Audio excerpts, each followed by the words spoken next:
Se escribió para aclarar dudas, se escribió para que la gente no tuviera miedo, sino que tuviera paz y tuviera tranquilidad.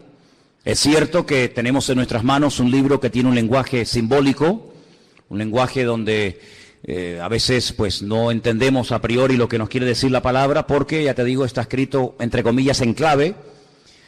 Algunos dicen que para que si este libro, esta información llegara a la mano de los inconversos, no lo entendieran, pero los creyentes tenemos la base, tenemos el fundamento bien puesto y podemos entender las cosas que dice el Apocalipsis. Y hay muchas cosas que habla este libro, pero en el capítulo 13 habla de lo que llama la Biblia las dos bestias. Dos bestias. La palabra bestia es Jehová, y Jehová es una expresión que se utiliza para hablar de un animal que mete miedo, un animal que trae terror, pero al mismo tiempo un animal casi rayando lo mitológico, un animal que es una mezcla de realidad y de ficción. Y esa es la palabra que emplea la Biblia cuando habla de estos dos personajes. Capítulo 13, verso 1, dice así la palabra: me paré sobre la arena del mar, y vi subir del mar una bestia que tenía, dice aquí, 7 cabezas y 10 cuernos. No hay ningún animal que hoy en día exista que sea así. Es algo totalmente metafórico, ¿no? En sus cuernos tenía 10 diademas y sobre sus cabezas un nombre blasfemo. La bestia que vi era semejante a un leopardo, pero sus pies eran como de oso y su boca como boca de león. Fíjate qué mezcla, ¿no? Y el dragón le dio poder, su trono y grande autoridad. 3 cosas, no te las olvides: poder, su trono y grande autoridad. Versículo 3. Vi a una de las cabezas como herida de muerte, pero su herida mortal fue sanada, y se maravilló toda la tierra en pos de la bestia. Adoraron al dragón, que le había dado autoridad a la bestia, y adoraron a la bestia, diciendo: ¿quién como la bestia, y quién podrá luchar contra ella? También se le dio boca que hablaba grandes cosas y blasfemias, y se le dio autoridad para actuar 42 meses. Es lo mismo que decir 3 años y medio, o 1260 días, como también se dice en otro texto, Abrió su boca en blasfemia contra Dios, para blasfemar de su nombre y de su tabernáculo y de los que moran en el cielo. Se le permitió hacer guerra contra los santos y vencerlos. También se le dio autoridad sobre toda tribu, pueblo, lengua y nación. Y le adoraron todos los moradores de la tierra, cuyos nombres no están escritos en el libro de la vida del Cordero, que fue inmolado desde el principio del mundo. Si alguno tiene oído para oír, que oiga. Después en el versículo 11 habla de otra bestia. Si os dais cuenta, dice: después vi otra. No es la misma, es otra bestia. Pero si os dais cuenta, dice que esta bestia subía de la tierra. Sin embargo, en el capítulo 13, verso 1, dice que la primera bestia subía del mar. ¿Lo veis ahí? Vi subir del mar. El versículo 11 dice otra bestia que vi subir de la tierra. Son 2 entidades completamente diferentes la una de la otra. A lo largo de la historia, la humanidad ha conocido muchos sistemas de gobierno. Ha conocido durante un tiempo, parte de la humanidad durante un tiempo conoció un sistema que ya prácticamente no existe, pero que se llamaba la teocracia. Era Dios, el creador, gobernando al pueblo y llevando la palabra a través de sus profetas. Y fue un periodo muy hermoso de la historia, donde Dios hacía las funciones de gobernante o de rey, su pueblo obedecía, y cuando Dios tenía que comunicarse o transmitir un mensaje al pueblo, como lo acabo de decir, lo transmitía a través de sus siervos los profetas. Después dice la Biblia que decidieron cambiar y dejar ese sistema, y entraron en un sistema llamado monarquía. Y el rey moría y su hijo ocupaba el lugar, y en fin, todos sabemos que es otro sistema de gobierno. El mundo ha conocido la monarquía, la teocracia, el comunismo, el capitalismo, la democracia, gobiernos de derechas, gobiernos de centro, gobiernos de izquierda, gobiernos comunistas, gobiernos socialistas. En fin, hay cantidad de formas de llevar a este mundo, pues, por distintos caminos. Pero la Biblia nos habla de un nuevo orden, de un nuevo gobierno, que en cierto sentido tendrá un poco de todo lo que les acabo de comentar. Tendrá un poco de monarquía, un poco de comunismo, un poco de democracia, un poco de capitalismo. Será como una especie de mezcla, pero también es un sistema completamente nuevo. El hombre nunca ha visto ese sistema de gobierno que en los últimos tiempos se levantará, y se levantará del antiguo territorio que ocupó el Imperio Romano. Yo no sé cómo estáis de geografía y de historia, pero el antiguo Imperio Romano conquistó prácticamente todo el continente europeo, de punta a punta, todo el Magreb, todo lo que son las naciones del norte de África y parte de Oriente Medio, incluido Siria, Egipto, Palestina y otros países más. De ese antiguo territorio romano, un territorio enorme, la Biblia nos enseña que en los últimos tiempos se formará un nuevo orden mundial, se levantará un gobernante que no sabemos su nombre, pero sí tenemos muchísima información acerca de este personaje, que no es un personaje de la mitología, ni es una especie de engendro entre algo espiritual y algo físico, sino que será un hombre de carne y de hueso, con padre, con madre, con genealogía, con lugar de nacimiento, con pasaporte, etcétera, etcétera. Digo esto porque a veces Hollywood y algunas películas muestran al famoso anticristo como una especie de relación entre Satanás y una mujer, y nace ahí una cosa que no sabe si es un demonio o es un niño. Olvídense de eso. El anticristo, y dicho sea de paso, el único en la Biblia que llama a este personaje el anticristo es el apóstol Juan. Esa palabra no aparece en ninguna parte de la Biblia, sino solamente cuando Juan habla de este personaje. Anticristo, alguien que se opone a Cristo, alguien que ocupa el lugar de Cristo, porque el anticristo no será un ateo. Satanás no es tonto. Satanás sabe perfectamente que lo espiritual siempre al hombre le tira, por un camino o por otro. Luego el anticristo no será un ateo, sino será una persona que caerá en lo más bajo que puede caer un ser humano, y es en la egolatría. Es pretender recibir adoración como si fuera un dios. Esto no es nada nuevo. Ya en Egipto, en Roma y en otros imperios se ha visto como el hombre ha querido ser adorado. Y al faraón se le llamaba el hijo del dios Ra, el hijo del sol. Y en Roma sabemos que miles de personas fueron matados y fueron asesinados y fueron quemados porque querían recibir adoración y querían incluso que se les presentara sacrificios y flores y reconocimiento.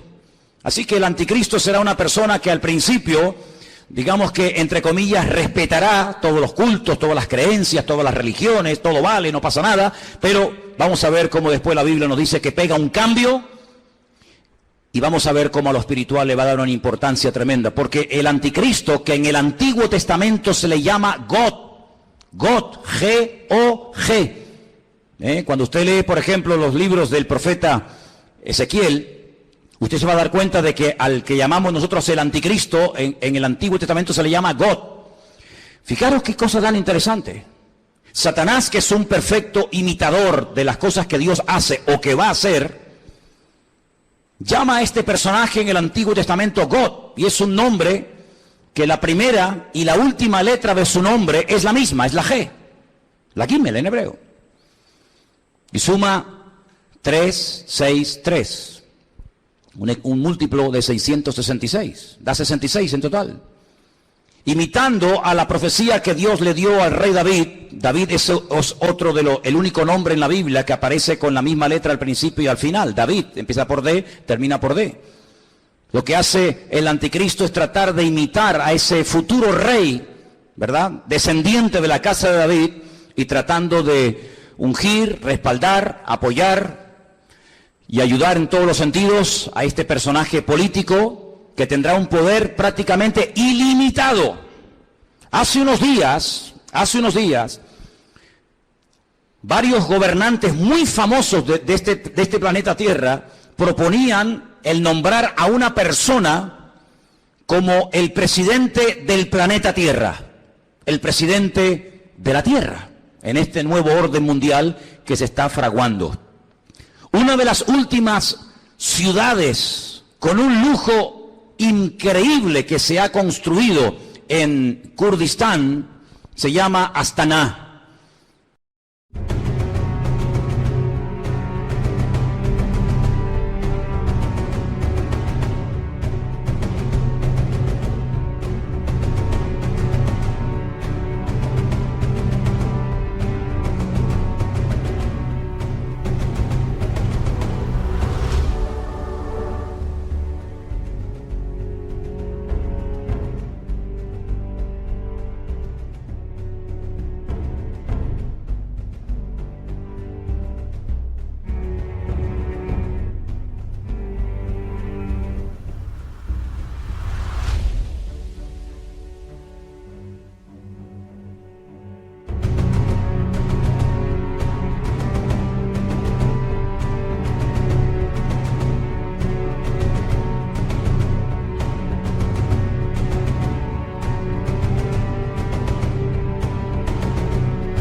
Lo habéis visto en algunos grupos ciclistas que llevan Astana, ¿verdad? Y tienen un grupo muy famoso de ciclistas. Astana fue fundada por los Illuminati y por las logias masónicas. Todos los edificios y todos los símbolos de la ciudad de Astana en el Kurdistán, todos tienen que ver con símbolos masónicos y de los Illuminati. No voy a entrar demasiado en esto, pero los Illuminati son personas que pueden ser políticos, pueden ser presidentes de país, de gobiernos, pueden ser deportistas, pueden ser artistas, etcétera, etcétera. Y hablemos claro, son personas adoradores del diablo. En Israel hay una cueva que se llama la famosa cueva de Sedequías. Se llama la cueva de Sedequías porque cuando el rey Nabucodonosor sitió la ciudad de Jerusalén durante más de un año, el rey que en ese momento gobernaba Jerusalén se llamaba Sedequías y huyó por esa cueva, y dice que lo alcanzaron en la llanura del valle de Jericó, que está como unos 8 o 10 kilómetros de allí. Y allí lo encontraron, le sacaron los ojos y se lo llevaron cautivo a Babilonia, a Irak. Y en esa cueva de Sedequías, de vez en cuando los famosos masones y Illuminatis se reúnen para hacer rituales. Quiero decirles que el presidente mundial de los Illuminati y de los masones es un judío llamado Rockefeller. Y en esa cueva se reúnen los de más alta graduación, los de nivel 33. Y allí hacen todo tipo de ritos y de ceremonias. Y ellos dicen que es allí, en uno de los lugares del mundo, de la tierra, donde Satanás hoy por hoy tiene su trono. No se olviden que Satanás no es un ser omnipresente que puede estar en todas partes al mismo tiempo.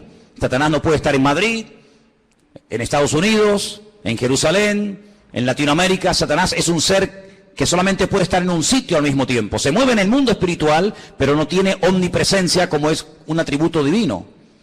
Y es en ese lugar donde dicen los Illuminati y los masones que en forma de macho cabrío se presenta cuando hacen esas ceremonias en la cueva de Sedequías, y allí es donde reciben órdenes e instrucciones para las cosas que tienen que hacer. A algunos les puede sonar todo esto como a ciencia ficción, como a miedo, como a película, pero quiero decirles que el mundo espiritual, aunque no lo podemos ver con nuestros ojos de carne, es tan real como el mundo natural que constantemente estamos viendo. Date cuenta que, por ejemplo, ahora aquí dentro hay millones de voces en alemán, en arameo, en hebreo, en inglés, en chino, en japonés. Aquí dentro hay frecuencias, hay ondas, pero que no podemos ni verlas ni oírlas porque no tenemos un aparato de radio. Pero si tuviéramos un aparato de radio con una buena antena, seríamos capaces de escuchar programas que ahora mismo se están emitiendo desde Marruecos, desde Estados Unidos, desde cualquier parte de la tierra, simplemente que no tenemos un aparato que nos permite captar la señal de lo que aquí hay. Es como en la televisión. Y el mundo espiritual es invisible, pero es real. Los demonios existen, Dios existe, los ángeles existen. Todo el mundo espiritual es tan real como el mundo en el cual nos movemos tú y yo cada día. ¿Cuántos dicen amén? Satanás, dice la Biblia, que tiene un título, es el príncipe de la potestad del aire. Él se mueve con una velocidad abismal en la atmósfera. Y en ese lugar es donde Satanás hoy por hoy tiene su trono. Recuerden que en el libro del Apocalipsis, cuando el Señor le habla a una de las 7 iglesias, a una, no a las 7, a una le dice: aguanten, tengan paciencia, van a ser probados, van a tener dificultades, pero resistan, yo estoy con ustedes, porque yo sé dónde ustedes viven, donde Satanás tiene su trono. ¿Dónde tiene su trono Satanás hoy en día? Pues allí, en la ciudad de Jerusalén, es donde Satanás se mueve, porque sabe que la ciudad de Jerusalén es la ciudad más importante del mundo. Es la ciudad donde el Señor Jesucristo pasó la última semana de su vida. Es la ciudad donde Él instituyó lo que conocemos como la Santa Cena, el pan y el vino. Es el lugar donde murió. Es el lugar donde resucitó. Es el lugar donde ascendió. Es el lugar donde en el día de Pentecostés descendió el Espíritu Santo en forma como de lenguas de fuego que se asentaron sobre más de 100 y pico personas que estaban allí. Es el lugar donde Zacarías capítulo 14 dice que Él volverá por segunda vez y pondrá sus pies sobre el monte de los olivos, y el monte se partirá y desde allí gobernará las naciones. Es el lugar donde dice la Biblia que todo ojo le verá y toda rodilla se doblará. Es el lugar donde vendrán los famosos 2 testigos del Apocalipsis. Es el lugar donde Dios tendrá su sede de gobierno. Es una ciudad mencionada en más de 3.500 ocasiones en la Biblia, en el Antiguo Testamento. Es una ciudad importantísima. Es un lugar donde se está orando permanentemente, de noche y de día, por esa ciudad, pero es un lugar también donde Satanás tiene puestos sus ojos, porque sabe lo que allí va a pasar y lo que allí ya está pasando. Así que el anticristo, no el falso profeta, sino el anticristo, el cuerno pequeño, como lo llama Daniel, el hombre de pecado, el hijo de desobediencia, el inicuo, esta persona cruel y despiadada, tendrá durante 3 años y medio un poder impresionante como no nos podemos ni imaginar. Esta es la última oportunidad que Satanás tiene para destruir a las naciones, para engañar al ser humano. Esta es la última oportunidad, la última bala en la recámara que le queda al diablo por hurtar, matar y destruir, dice la palabra de Dios. Así que se viene un sistema de gobierno que nunca en la vida el ser humano ha visto. Pero, como hemos leído, este hombre, este falso Cristo, este falso Mesías, el anticristo, dice la Biblia que hará alianza, escuchen bien, hará pacto y tendrá el respaldo económico y espiritual de un ente espiritual, por así decirlo, de un grupo religioso que la Biblia lo denomina la Gran Ramera o la Gran Babilonia. ¿Y quién es esta Gran Ramera? ¿Quién es la Gran Babilonia? Bueno, voy a leerles algunas cosas y ustedes lleguen a sus propias conclusiones. La Biblia dice en el libro del Apocalipsis, seguimos en Apocalipsis capítulo 17, que esta gran ramera, Babilonia, la madre de las rameras, que ha contaminado a toda la tierra, versículo 1 dice: vi a uno de los 7 ángeles que tenía las 7 copas y habló conmigo y me dijo: ven acá y te mostraré la sentencia contra la gran ramera, la que está sentada sobre muchas aguas. La palabra aguas en el libro del Apocalipsis no se refiere a agua, sino que la interpretación de aguas la tienen ustedes. Hacemos un pequeño salto en el 17:15. Vean la interpretación. Las aguas que has visto donde la ramera se sienta, ¿qué es?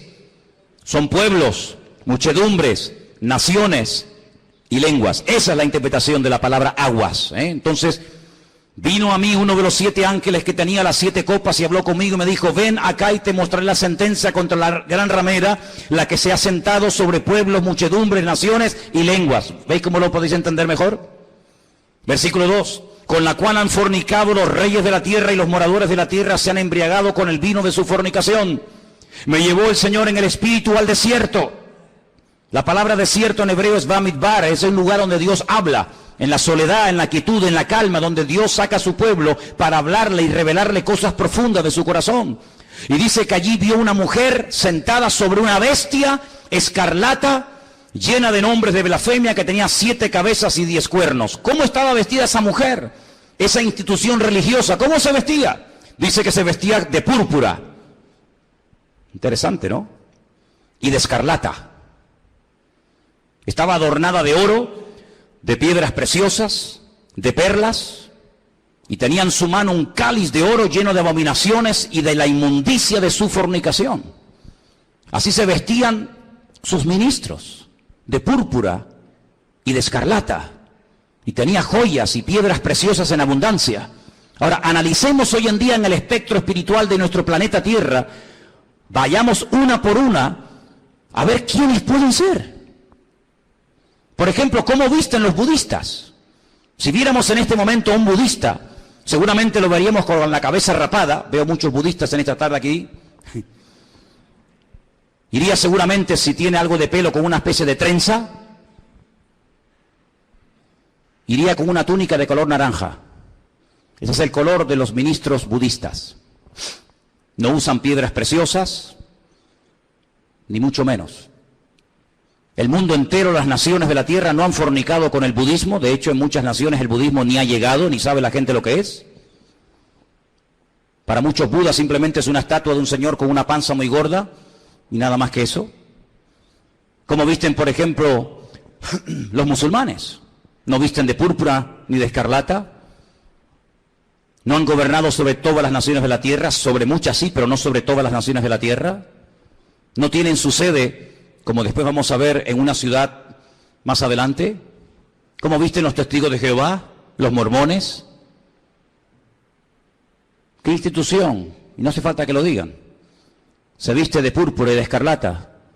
y tiene piedras preciosas y riqueza en abundancia.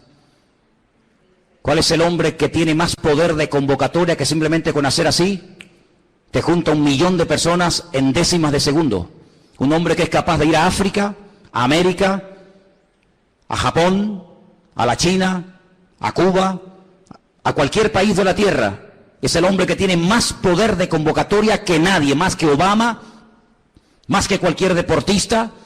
Hay un hombre que simplemente con hacer así junta como nada, 1 millón de personas, y los reyes de la tierra le tienen que besar la mano. Incluso el rey de España ha ido y se le ha inclinado. ¿Qué te parece, amigo? Y por si los datos te parecen cortos, en el versículo 18 dice: la mujer que has visto es la gran ciudad que reina, no que reinará, dice que reina sobre los reyes de la tierra. Allí donde la gran ramera tiene su sede. ¿Y cuál era la ciudad que en el momento de escribir el libro del Apocalipsis reinaba sobre toda la tierra? Si seguimos leyendo un poco más adelante, capítulo 17, versículo 8 dice: la bestia que has visto era y no es, y está para subir del abismo e ir a perdición, y los moradores de la tierra, aquellos nombres que no están escritos, no están escritos de la fundación del mundo en el libro de la vida, se asombraron viendo a la bestia que era y que no es. Es increíble, amados hermanos, ver cómo el anticristo se hará de la fuerza política, económica y espiritual de esta institución religiosa que la Biblia nos enseña que harán uña y carne en los últimos tiempos. Ahora bien, este anticristo no podrá hacer lo que le da la gana, sino que tiene un periodo muy corto de tiempo para llevar a cabo, digamos, su plan maléfico, que número 1 consiste en destruir al Estado de Israel. Hay una obsesión, siempre había una obsesión contra el judío. El judío es el chivo expiatorio de la historia. Cuando en Alemania había crisis y cuando Alemania no levantaba cabeza, incluso había perdido territorio en la Primera Guerra Mundial, ¿a quién se le echó la culpa? A los judíos.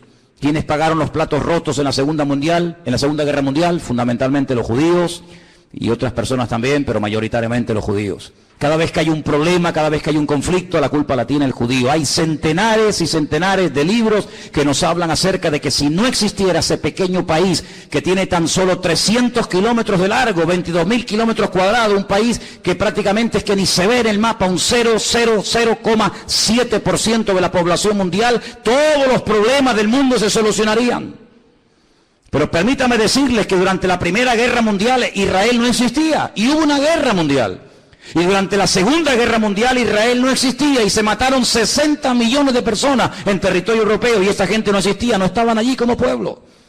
Pero siempre se ha tratado de buscar una especie de chivo expiatorio al cual echarle la culpa de todos los problemas. Y hay muchos libros que dicen que si Israel no existiera, si ese país no existiera, si se arrasara completamente a esta gente, el mundo sería un mundo de paz, un mundo más equilibrado, un mundo donde no habría tantas guerras y rumores de guerras.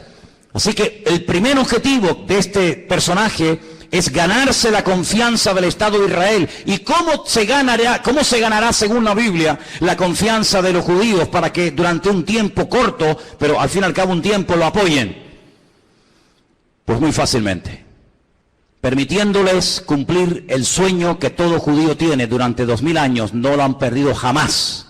Han estado de aquí para allá, los han matado, los han quemado, los han crucificado, les han hecho de todo, pero siempre han tenido una obsesión en la mente, y es poder volver a Jerusalén y poder volver a ver reconstruido el templo de Jerusalén. El templo de Jerusalén fue destruido en el año 70 por las tropas romanas, capitaneadas por Tito, el hijo de Vespasiano. Y desde el año 70 de la era cristiana hasta hoy, allí no hay templo. Los romanos araron aquel lugar, le cambiaron el nombre a Jerusalén y le pusieron Aelia Capitolina. Le cambiaron el nombre de Israel por Palestina, para que nunca más nadie se acordara que una vez hubo una ciudad en la historia de la humanidad llamada Jerusalén y un país llamado Israel. Pero todos sabemos que ese país ahí sí sigue existiendo. 7 guerras, ningún país moderno ha tenido que soportar 7 guerras, donde incluso ha tenido que pelear a veces hasta con 14 naciones a la vez. 14 naciones se han unido por tierra, por mar y por aire para destruir a esta gente, y en las 7 ocasiones No han podido hacerlo. Pero la Biblia nos enseña, y lo dice muy claramente en Ezequiel, en Daniel, en Zacarías, etcétera, que el enemigo intentará destruir a esta nación con armas nucleares.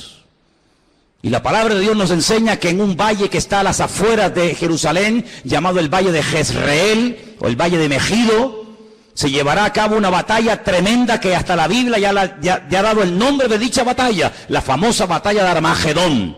De hecho hay películas, ¿no?, que se llaman Armagedón. Y dice la Biblia que allí vendrán naciones de todas partes de la tierra.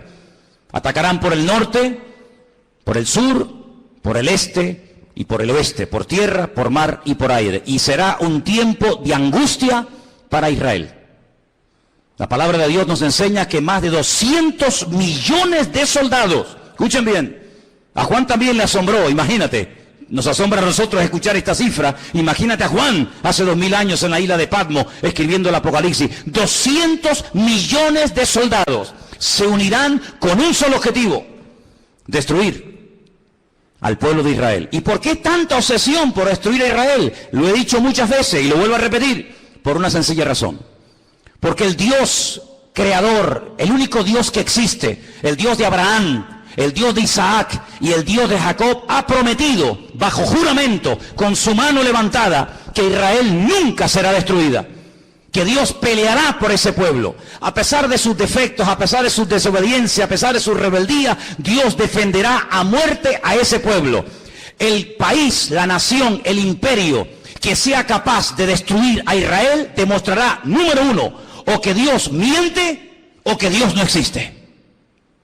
Si Dios ha prometido defender a Israel a muerte y que nunca ninguna nación, ningún pueblo, ningún país, ninguna arma forjada se podrá nunca levantar contra esta gente y ser destruida, si alguien logra destruir a Israel, si alguien logra botarlos al mar como intentó Jordania hace años atrás, pues simplemente demostrará que lo que Dios prometió era mentira, o que tal vez Dios ni siquiera existe, el Dios de ellos. Por lo tanto, el enemigo está tratando de demostrar por todos los medios habidos y por haber que Dios miente. Ya lo hizo en el principio de los tiempos, en el libro del Génesis. Cuando se acerca a la primera mujer, le dice: ¿por qué no comes? ¿Por qué no desobedeces a Dios? Y la mujer dijo: porque Dios nos dijo que si pecamos y si desobedecemos la ley de Dios, vamos a morir. Y Satanás le dice: Dios te ha mentido. No es verdad. Tú no vas a morir. Lo que pasa es que Dios sabe que si comes de este árbol, si desobedeces a Dios, le harás la competencia, le harás sombra y serás otro Dios. Y eso Dios no quiere que ocurra. Y la Biblia nos enseña que aquella persona le creyó a diablo, le creyó a Satanás y le creyó a la mentira. Y así como la verdad te hace libre, la mentira te esclaviza y te destruye. Por eso a lo largo de la historia, desde Caín hasta nuestros días, Satanás ha intentado destruir al pueblo de Israel, al Dios de Israel. ¿Por qué? Porque él quiere ser adorado y reconocido. Y el anticristo, este hombre, este líder político, exigirá que se le adore. Dice la Biblia que cuando el templo de Jerusalén sea reconstruido, y quiero decirles que he estado muchas veces en Israel, muchísimas veces, y cada vez que he ido he tenido la oportunidad y la bendición de poder ir al Museo del Templo, donde puedes ver absolutamente todo, salvo el arca del pacto. Ya está todo preparado, todo dispuesto, todo listo para que se reconstruya por tercera vez el famoso templo de Jerusalén, en el único lugar del mundo donde los judíos pueden construir un templo. Los judíos no son como los evangélicos que pueden construir iglesias en cualquier parte, o como los católicos que construyen catedrales en cualquier ciudad del mundo. El judío tiene la orden, la prohibición de no edificar ningún templo en ninguna parte de la tierra, salvo en el monte Moriah, donde miles de años atrás el patriarca Abraham subió a lo alto de esa montaña a sacrificar a su hijo. Y es en ese lugar donde Dios únicamente permite que se construya un templo, donde Él, dice la Biblia, que pondrá su gloria y su presencia para que todas las naciones de la tierra conozcan que Dios es uno, dice la palabra de Dios. ¿Por qué no lo hacen? Tienen poder para hacerlo. En 1967, en junio del 67, el 7 de junio del 67, La Biblia nos enseña, o la historia, perdón, nos enseña que las tropas de Israel entraron y conquistaron toda la ciudad de Jerusalén. No podían entrar en Jerusalén. Pero en el 67 tomaron toda la ciudad.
Subieron a lo alto del monte, pero le dejaron hasta el día de hoy a Jordania que administre las explanadas del templo, donde está la famosa mezquita de Omar y la famosa mezquita de Al-Aqsa.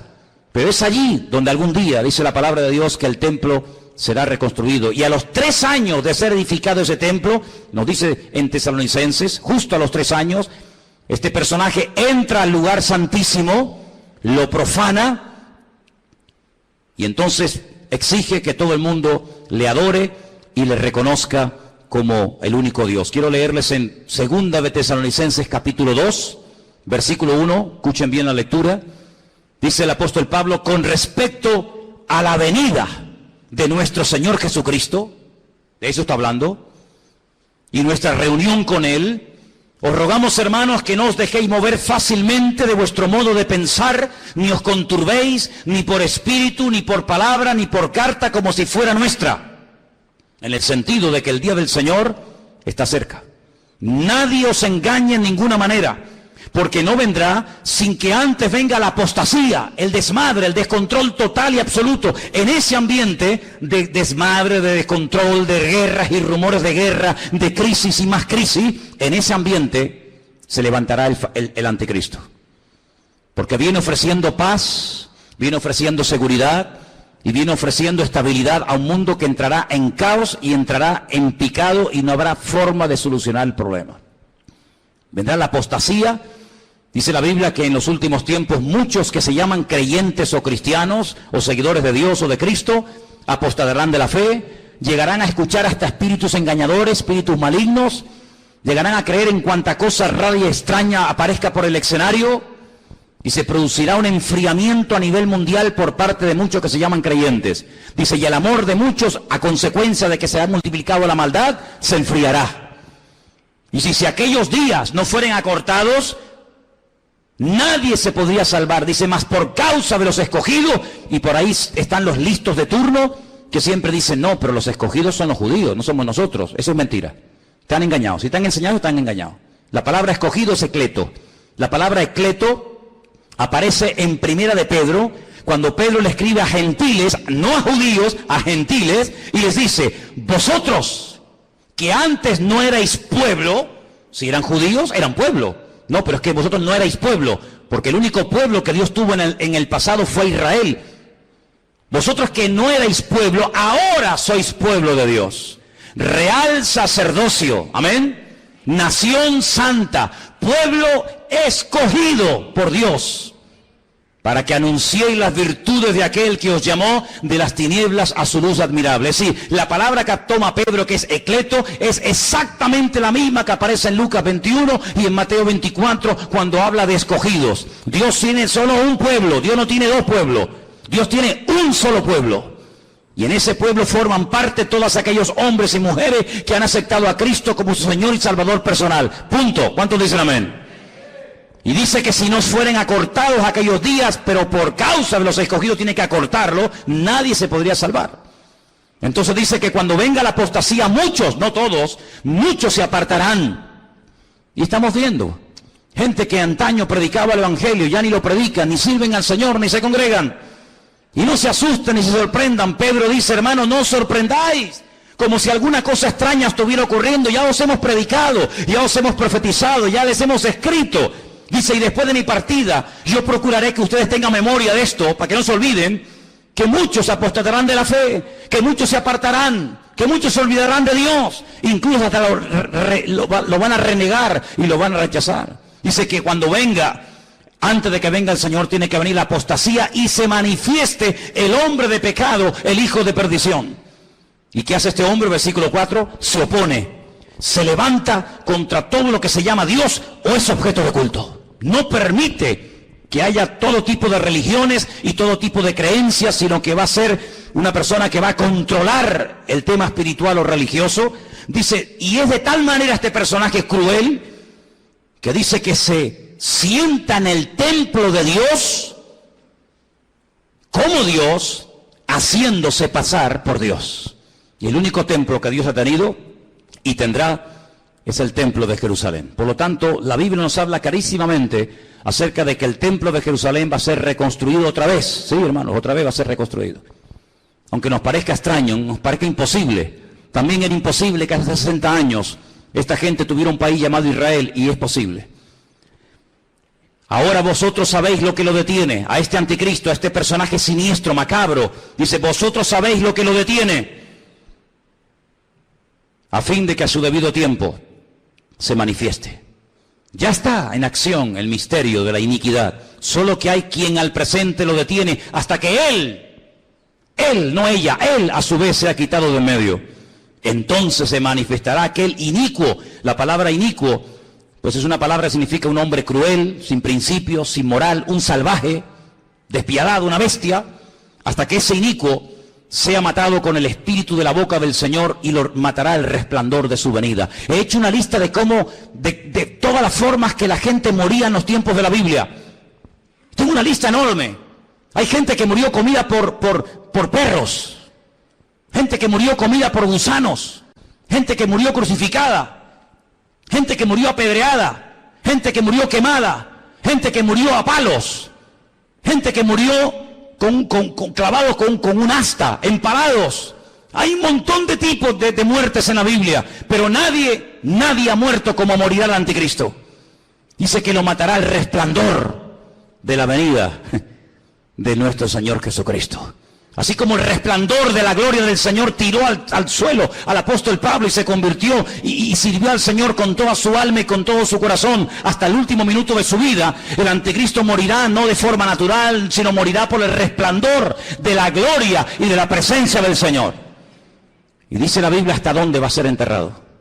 Por ejemplo, si quieren saberlo, en Ezequiel 39, del 11 al 14, lean en casa este texto, repito, Ezequiel 39, del 11 al 14, y dice que allí, en Israel, en un valle, Dios le tiene preparada sepultura al anticristo para que todos los que pasen por aquel lugar sepan que hasta aquí, amigo, hasta aquí te permitió el Señor llegar, y aquí tienes sepultura para que todo el mundo que pase sepan que hasta aquí llegó tu fuerza y llegó tu capacidad. ¿Qué te parece? Así que este personaje es un personaje político, que tendrá el apoyo de esta institución llamada, según la Biblia, la Gran Ramera o la Gran Babilonia, y durante 3 años y medio atormentará a las naciones, durante 3 años y medio tratará de llevar a las naciones al auténtico desastre y al auténtico caos. Y hay muchos datos acerca de este personaje en la Biblia. Les voy a leer algunos. Se van a quedar sorprendidos lo que la Biblia nos dice acerca de este hombre. Por ejemplo, en capítulo 7 de Daniel, miren lo que dice acerca de este personaje, Daniel 7. Los 10 cuernos significan que aquel reino se levantarán 10 reyes, después se levantará otro, el cual dice será diferente, totalmente diferente. Hablará palabras contra el Altísimo, fíjate, está obsesionado con Dios. Hablará palabras contra el Altísimo, contra los santos del Altísimo y los quebrantará. Pensará, fíjate qué cosa, pensará en cambiar los tiempos y la ley. Hacer un calendario nuevo, leyes nuevas. Qué curioso que la semana pasada, a punto de que se firme este nuevo tratado de libre comercio, donde desaparecerán los aranceles y los impuestos que hay que pagar en la aduana, y podrán viajar las mercancías desde China a Estados Unidos, de Estados Unidos a Europa, de Europa a Oriente Medio, etcétera. Alguien dijo que ante estos cambios globales, mundiales, que están a punto de suceder en poco tiempo, donde se ha vuelto a reunir el famoso Club Bilderberg y muchos políticos han ido a Roma a hablar con el Papa, y donde el G7 se ha reunido otra vez como casi clandestinamente, porque están a punto de producirse y de firmarse acuerdos que van a cambiar el mundo en cuestión de días. Qué interesante que todo esto está ocurriendo aquí, en nuestras narices. Pero es interesante notar que en esa reunión alguien se levantó y dijo, y esto ha salido publicado en la prensa, que lo que hace falta es establecer un nuevo sistema también de justicia. Es decir, la justicia, los leyes, los abogados, los magistrados que tenemos en este momento no sirven, no pueden llegar a tener el control de la justicia que hace falta para estos cambios que se vienen. Hace falta otro tipo de jueces, otro tipo de abogados, otro tipo de fiscales. Qué curioso, cambiar las leyes. Una de las instituciones que el anticristo quiere cambiar es la justicia, y quiere hacerlo lo más injusta posible. Parece una paradoja, ¿no? La justicia que sea injusta. La ley del embudo, donde el que tiene cada vez tendrá más, y donde el que no tiene cada vez tendrá menos. Querrá cambiar la justicia, la política, el orden social.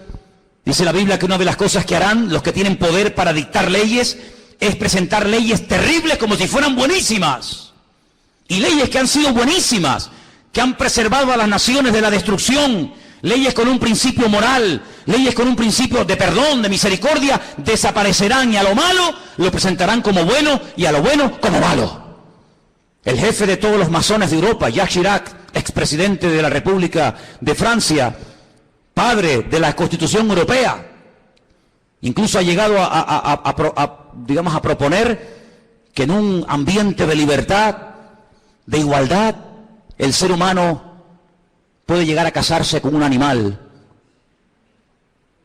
y hacer una ceremonia oficial donde si te enamoras de tu vaca o de tu perro te puedes casar con él, o si tu perro se enamora de ti, no sé si le dirás sí o no.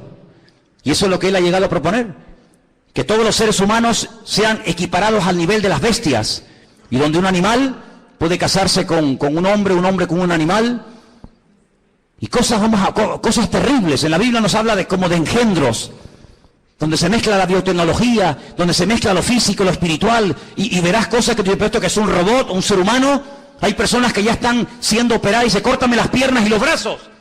Quiero otro tipo de piernas y de brazos, y ya están haciendo engendros y manipulaciones genéticas sin precedente en la historia de la humanidad. Qué curioso que la Biblia, desde el libro del principio de la Torá, prohibía todo tipo de mezclas y todo tipo de injertos y todo tipo de cambios, ¿verdad? Sin embargo, el hombre intentará cambiar los tiempos, intentará cambiar las leyes. Serán entregados en sus manos por tiempos y la mitad de un tiempo. Es lo mismo, 3 años y medio, 42 meses. Pero se levantará el juez con mayúscula, le quitará el dominio, será destruido y arruinado, y el reino y el dominio y la majestad y los reinos bajo el cielo serán entregados al pueblo de los santos, cuyo reino es reino eterno, y todos los dominios le servirán y le obedecerán al Rey de Reyes y al Señor de los Señores. ¿Cuántos dicen amén?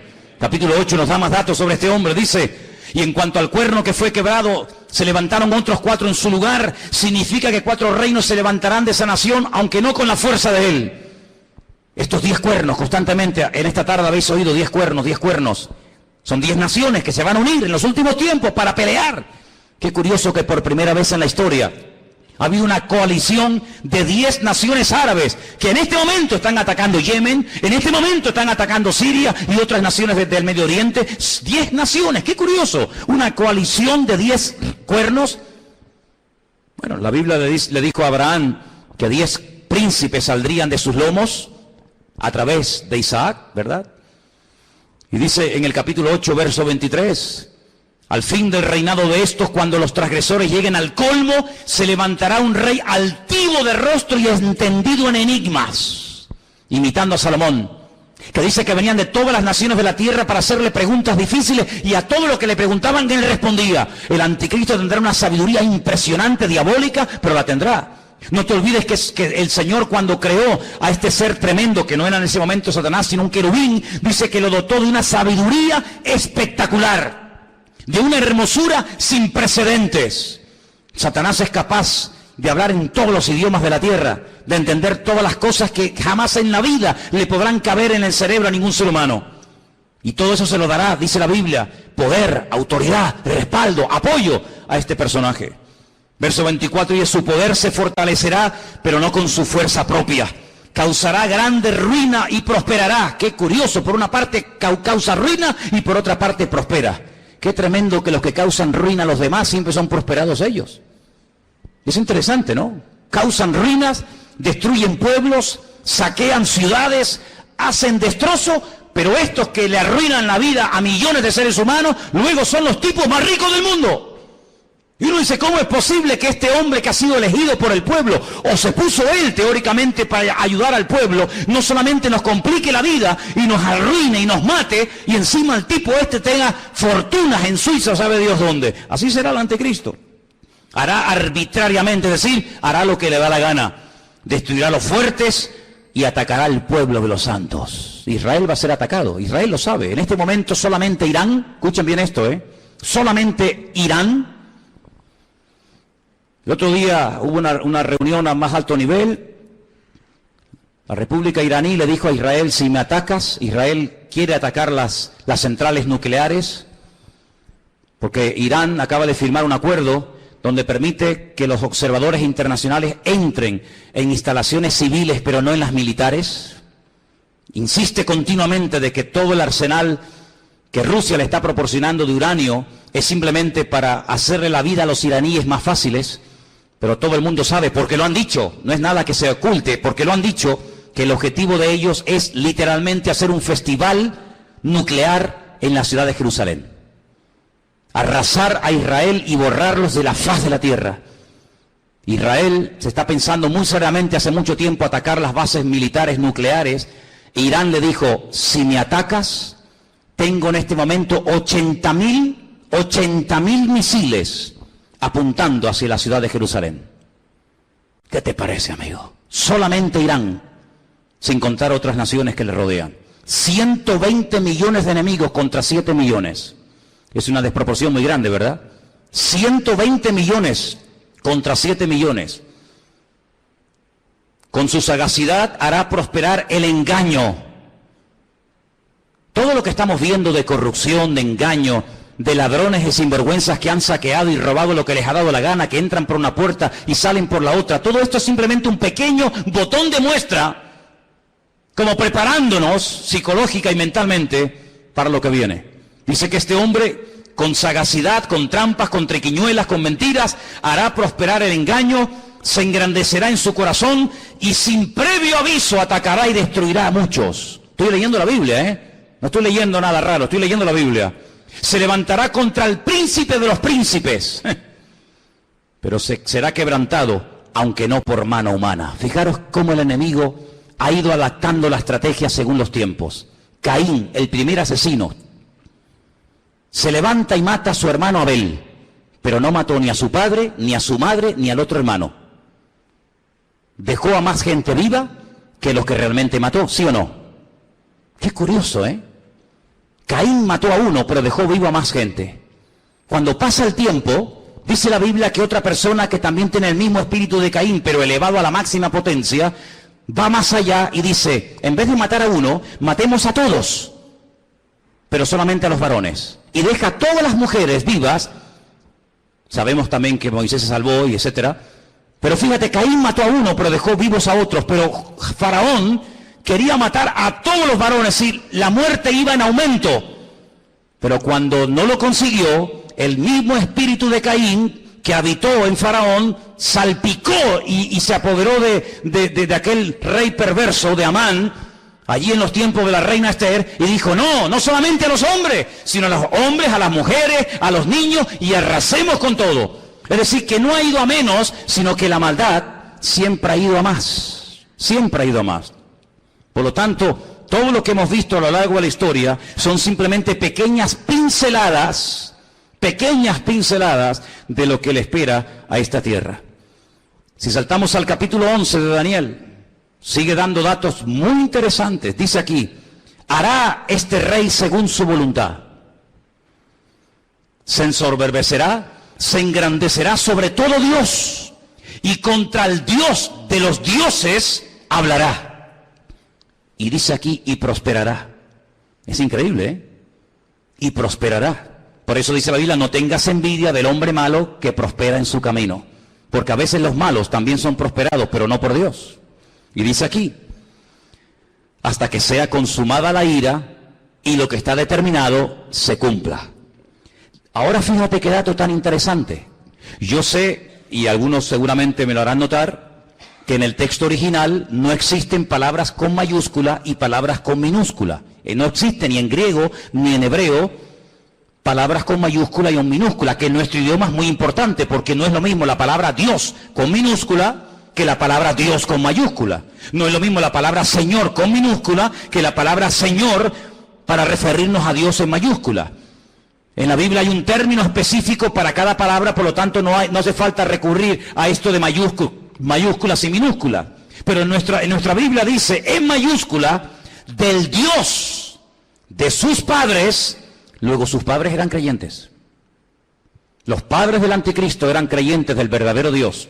Porque dice, del Dios, repito, con mayúscula de sus padres, no hará caso.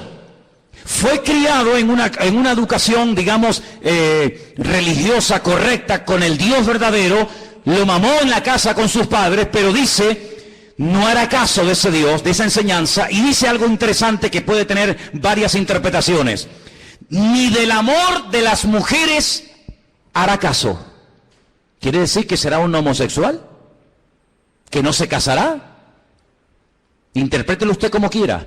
Pero dice que a este hombre no le interesa perder el tiempo. Ustedes saben que cuando un hombre se enamora de una mujer se vuelve medio idiota, medio tonto, ¿no?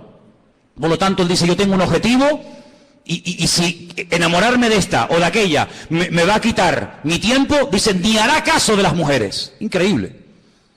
No respetará a Dios alguno, porque contra todo se engrandecerá. Honrará en su lugar al Dios de las fortalezas. Y tú dices, ¿de quién es? El Dios de las fortalezas. No hará caso del Dios verdadero que sus padres le inculcaron y le enseñaron. Dejará ese Dios verdadero y comenzará a adorar, dice aquí, al Dios de las fortalezas. Ahora, el libro de Daniel es el único libro de la Biblia que está escrito en dos idiomas diferentes. Todos los libros del Antiguo Testamento están escritos en hebreo y los del Nuevo Testamento en griego, pero Daniel no. Daniel, parte del libro está escrito en arameo y parte está escrito en hebreo. Se lee igual, pero significa lo mismo. Cuando usted lee del Dios de las fortalezas, lo honrará. Dice textualmente, Alá Maozín. Y menciona la palabra Alá. ¿Saben que las siguientes Biblias que se van a vender dentro de muy poco tiempo, que ya están en circulación en las iglesias evangélicas, dirá, por ejemplo, en el principio creó Alá los cielos y la tierra? ¿Sabían que la palabra Elohim o Dios desaparecerá de muchas Biblias en los próximos años y aparecerá la palabra Alá? ¿Sabían eso? Pues vete espabilando. De Alá, del Dios de la guerra, como dice el texto, a ese Dios adorará. Dice, Dios que sus padres no conocieron. No tiene nada que ver la adoración a ese Dios con el Dios que sus padres le enseñaron. Y dice, lo honrará con oro y con plata, con piedras preciosas y con cosas de alto precio.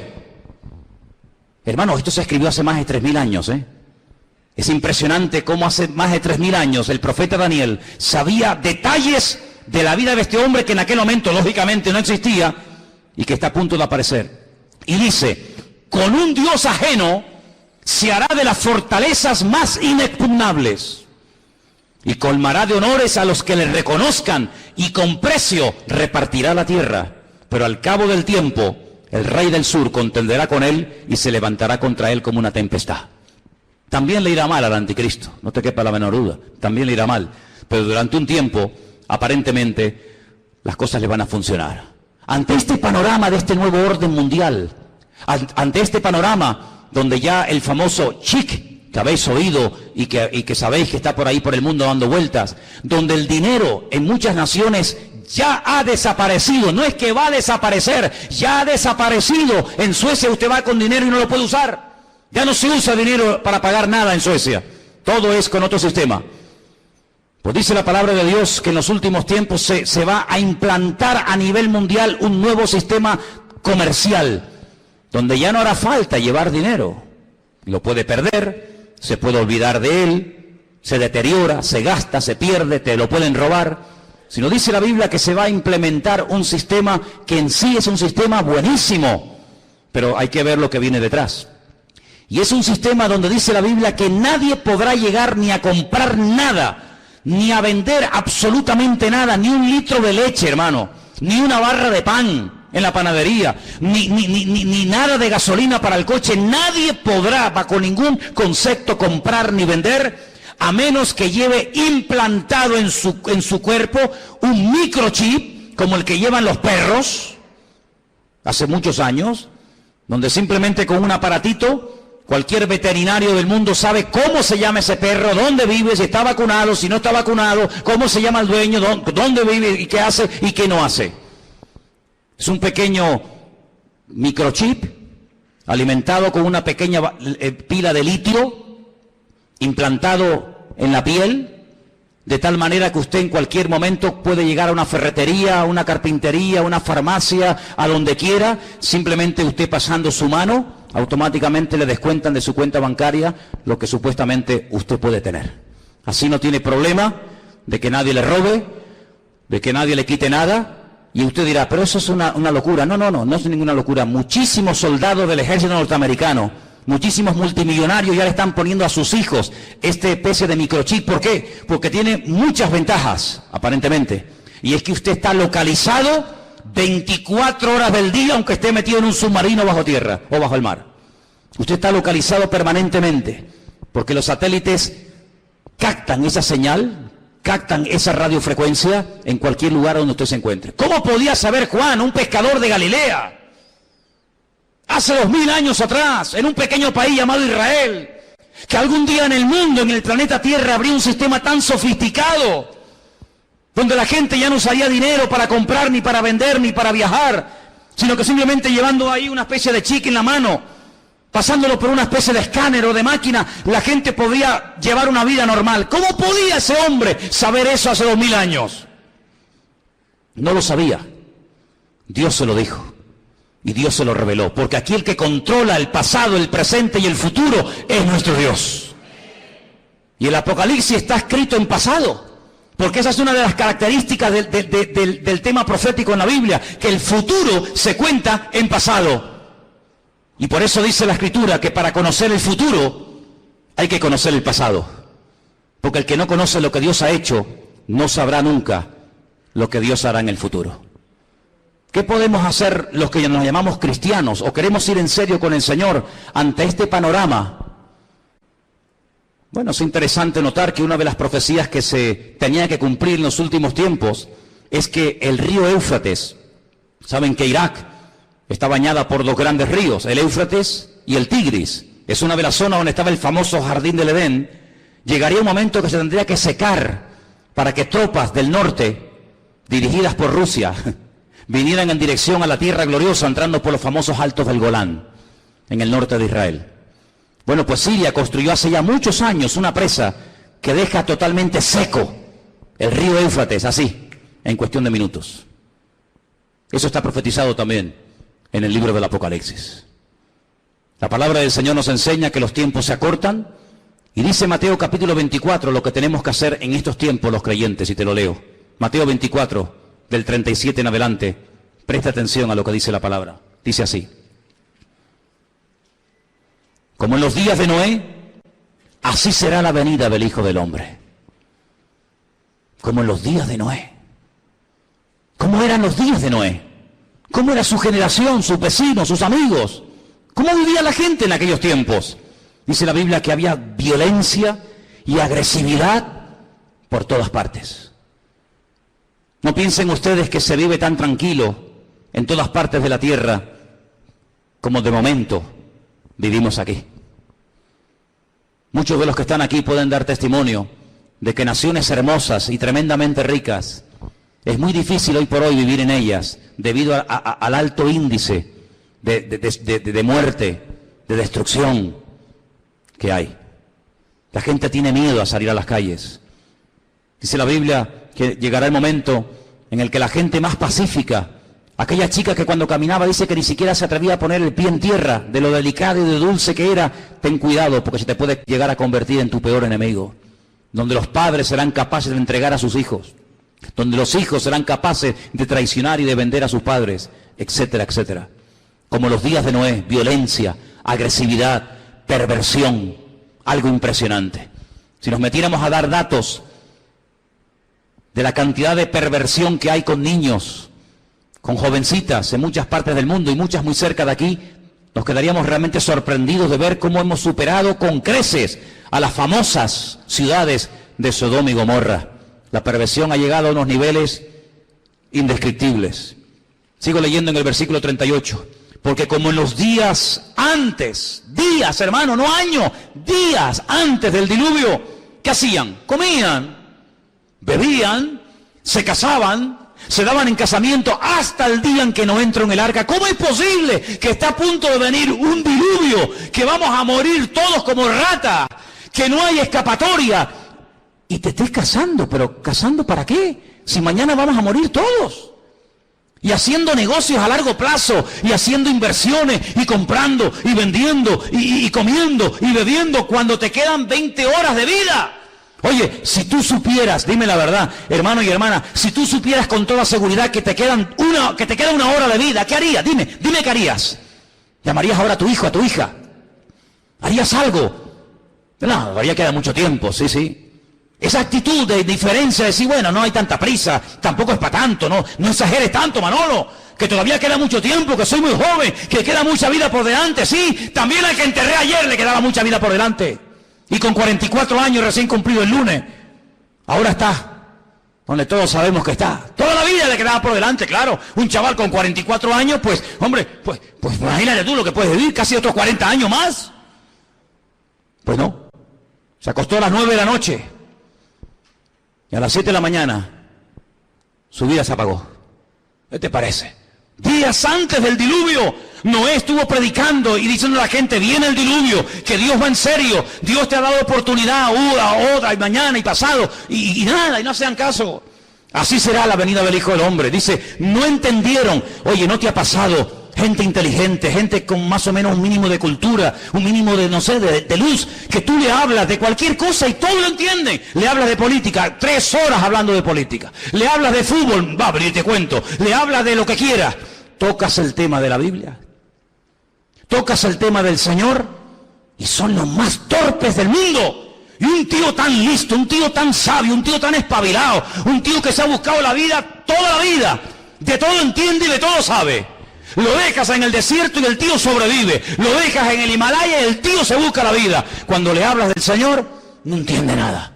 ¿Leíste la Biblia? Sí, pero no la entendí. Pero tío, ¿cómo es posible que leas el periódico, leas la revista y todo lo entiende? Y cuando te hablo de Dios, no entendieron. Hay como una nube, hay como una ceguera espiritual. ¿Por qué se creen que comencé el culto cantando abre mis ojos? ¿Piensan que todo esto es casualidad? ¿Que detrás de esto no hay oración y preparación? Y diciendo, Dios mío, háblanos. Claro que lo hay. Abre mis ojos, ¿pero a qué? A la realidad espiritual de lo que se cierra y de lo que viene, hermanos. No entendieron hasta que vino el diluvio. Cuando entendieron era demasiado tarde. Claro, entendiste, pero ya no hay tiempo. Se los llevó a todos. Así será también la venida del Hijo del Hombre. ¿Qué te parece, amigo? Algunos no tuvieron miedo la primera vez que se metieron un pico en las venas. No tuvieron miedo ninguno. Algunos no tienen miedo a tirarse en parapente, en paracaídas, al vacío, nadar entre tiburones, subir al Himalaya y hacer locura. Y venga a beber, y otra. No tienen miedo, pero cuando llega la hora de poner ese valor al servicio de Dios, son unos cobardes. Y la Biblia los llama así, La gente que no tiene valor para creerle a Dios los llama cobardes. Valientes para lo malo, cobardes para lo bueno. No entendieron. Dice, pero por eso estarán dos en el campo.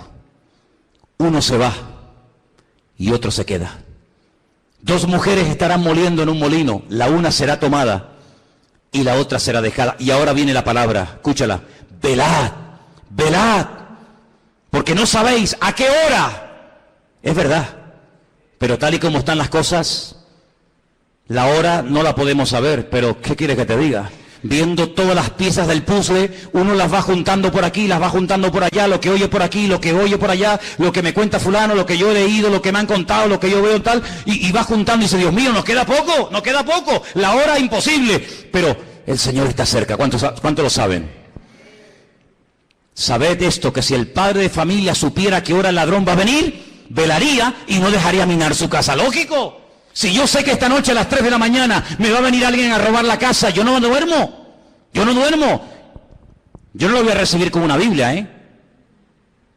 Yo me hago de un palo o de un hacha, lo que haga falta, que venga a las 3 de la mañana, que venga. Te voy a dar la del pulpo, te voy a dar. Pero si yo no sé que viene a las 3, yo me voy a dormir, me levanto mañana y cuando me levanto digo, ¡ay va! ¡Que me han robado! Que me han quitado esto, que me han quitado lo otro. Pero dice la Biblia, cuando tú sabes que el Señor viene pronto, tú no estás distraído, tú no estás atontado, tú no estás agobiado. ¿Qué es lo que hace el diablo? A uno los revienta a trabajar, como a los judíos en Egipto. Que trabajen como mulas.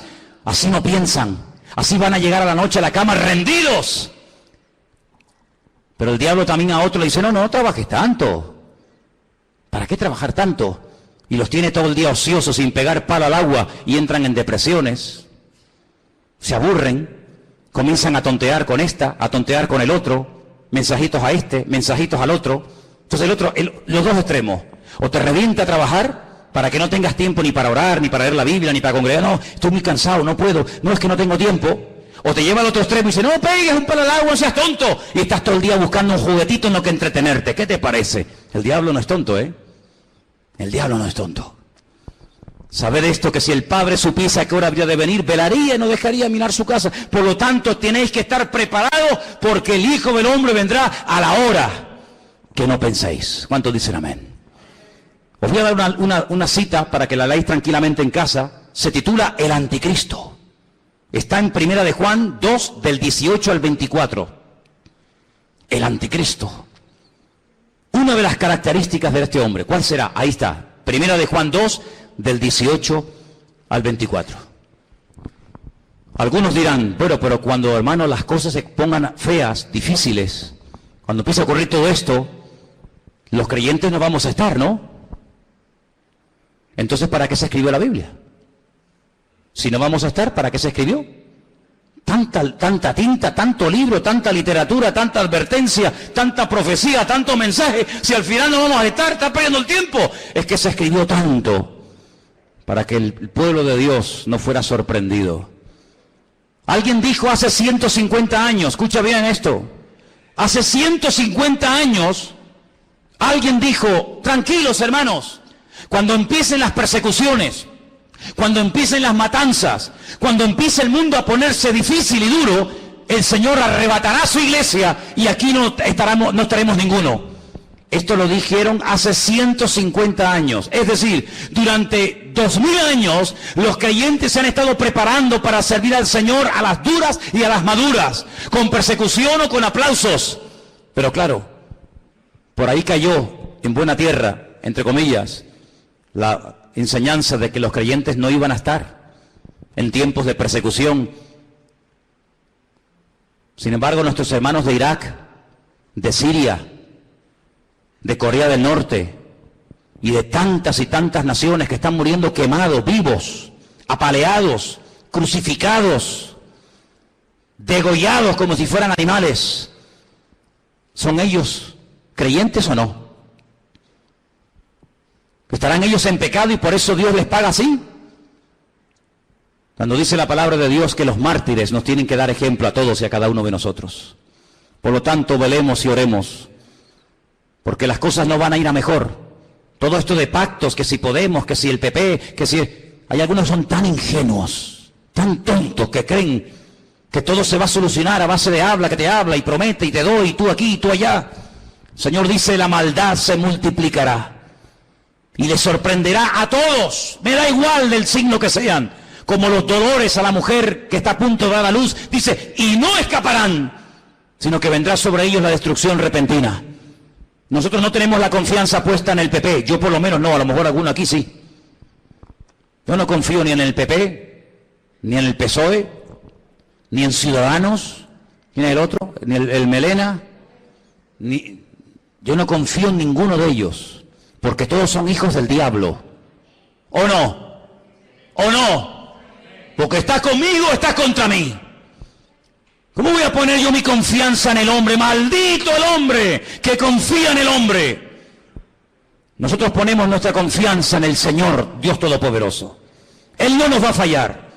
Estemos en el diluvio, estemos en la tormenta, estemos en la cárcel o estemos fuera, yo estaré contigo todos los días hasta el fin del mundo y nadie te podrá hacer frente en todos los días de tu vida. Eso es lo que nos dice el Señor y a eso tenemos que agarrarnos ahora más que nunca. Por eso llevo años diciendo cada semana, oh hermanos oremos, hermanos busquemos al Señor, métanse en la palabra, dejen de perder tiempo en tontería, no hagan planes que tú no... hablando de planes, ¿cuántos de los que están aquí tienen planes y meten al Señor en sus planes? Es que lo tenía aquí apuntado y no me puedo ir sin decirlo. ¿Incluyes a Dios en tus planes? A ver, ¿sí o no? Pues lo estás haciendo fatal. Fatal. ¿Que no puedo incluir a Dios en mis planes? No. Pero hermano, no te entiendo. Espera, déjame que te explique. Pues si no te vas a quedar así. Tú no tienes que incluir a Dios en tus planes. Tú tienes que meterte en los planes de Dios. ¿Ves la diferencia? Yo tengo planes, quiero ser médico, quiero ser abogado, quiero estudiar 5 carreras, quiero casarme con un chico alto, guapo, rubio, maravilloso, que habla inglés, arameo, francés, chino, japonés, tenga un coche, un yate, un avión. Claro, esos son tus planes. Y Señor, me tienes que ayudar, me tienes que ayudar, amigo, Tú tienes tus planes, tus proyectos, y ahora me caso, y ahora me divorcio, y ahora compro, y ahora vendo, y ahora voy a la playa, y ahora voy al monte. Tú tienes tus planes y metes a Dios en tus planes. Te equivocas rotundamente, no has entendido nada. Y tú dices, pero ¿cómo se predica en esta iglesia? Sí, amigo, aquí estamos para esto. Si quieres más la papita dulce, vete allá a la esquina que está la guardería Heidi. Aquí yo te digo que la única manera de ir de gloria en gloria y de victoria en victoria no es metiendo a Dios en mi agenda, sino metiéndome yo en su agenda y en sus planes y en sus proyectos. Y entonces Dios te va a bendecir y Dios te va a ayudar. No metas a Dios en tu vida, métete tú en el Señor y entonces el Señor te va a ayudar. Y se abre la puerta, se cierra la puerta, poder decir gloria a Dios, porque Dios está conmigo y nadie me podrá frenar en los días de mi vida. Aleluya. ¿Cómo que tus planes? ¿Qué dices, amigo? ¿Cómo que tus planes? Ya no vivo yo. Ya no vivo yo, es Él el que vive en mí. Por eso es muy difícil ser cristiano, porque ¿a quién no tiene planes? ¿A quién no le gusta? Hombre, a mí me han dicho, ¿cuántas veces me han dicho? Ay, yo sé que el Señor...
No tiene que venir, pero que no venga ahora mismo porque yo me quiero casar. Bueno, pues nada. Pues entonces, dile al Señor, Señor, no vengas de momento porque me he comprado el vestido. Me compran los zapatos. Y claro, si vienes, ¿cómo me los pongo?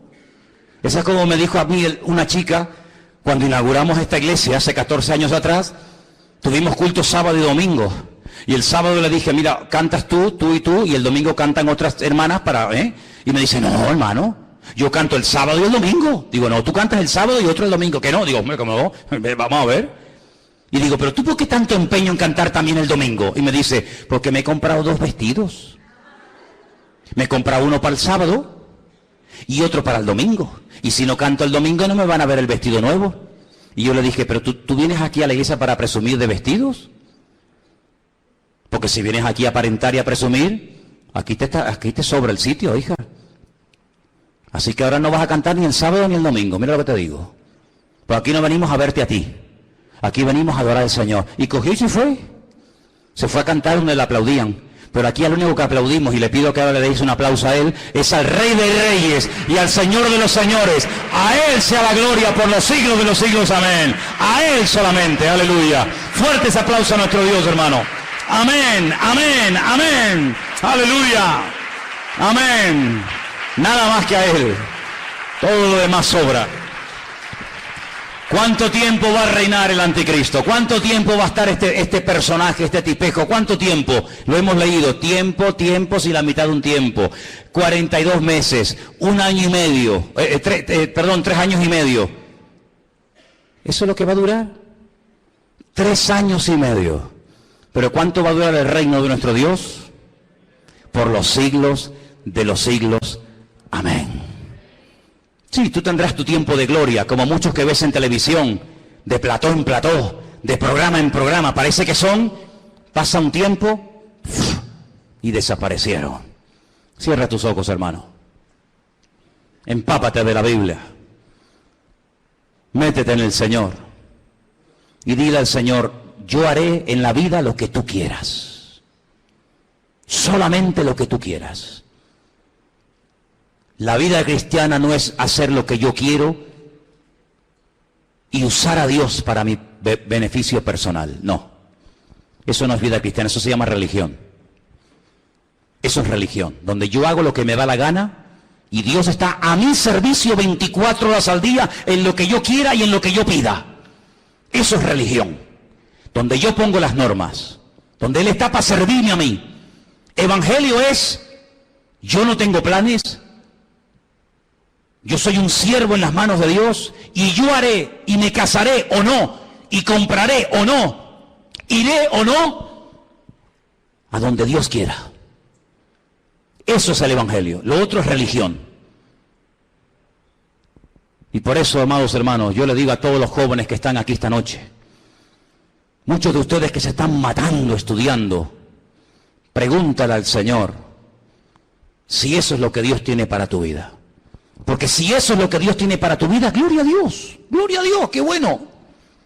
Pero ¿y si eso no es? Si eso no es, hijo o hija, pregúntale al Señor qué quiere hacer con tu vida. Porque a Noé cuando le habló le cambió la vida. Y a Abraham ni te cuento. Y a Pablo ni te cuento. Cuando Dios le reveló sus planes a David, a Moisés y a los personajes de la Biblia, les cambió la vida.